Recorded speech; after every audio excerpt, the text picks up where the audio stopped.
એશિયાના સૌથી મોટા ઘાસના મેદાનમાં ભીષણ આગ લાગી છે. આગના કારણે ધુમાડાના ગોટે ગોટા ઊંચે જઈ રહ્યા છે, જે દૂરથી જોઈ શકાય છે.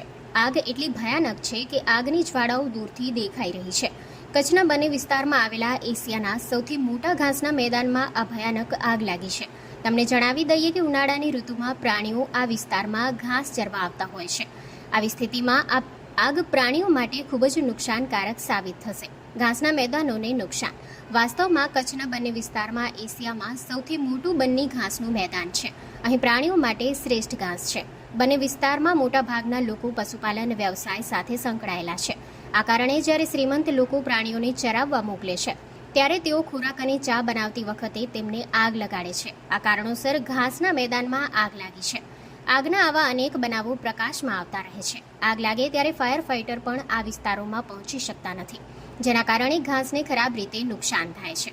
સાથે જ ઉનાળાની ઋતુમાં પ્રાણીઓને ઘાસ પણ મળતું નથી.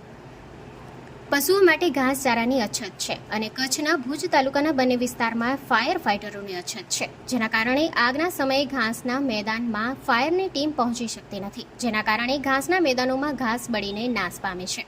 આ જંગલ વન વિભાગના બન્ની ગ્રાસલેન્ડ ફોરેસ્ટની દેખરેખ હેઠળ આવે છે, પરંતુ એશિયાનું સૌથી મોટું ઘાસનું મેદાન હોવા છતાં અહીં આગ બુઝાવવાની કોઈ વ્યવસ્થા નથી. આગામી ઉનાળાના દિવસોમાં પશુઓને ઘાસ મળી રહે તેવા પ્રયાસો કરવાની જરૂર છે. હાલ આ આગ પર કાબૂ મેળવાયો નથી.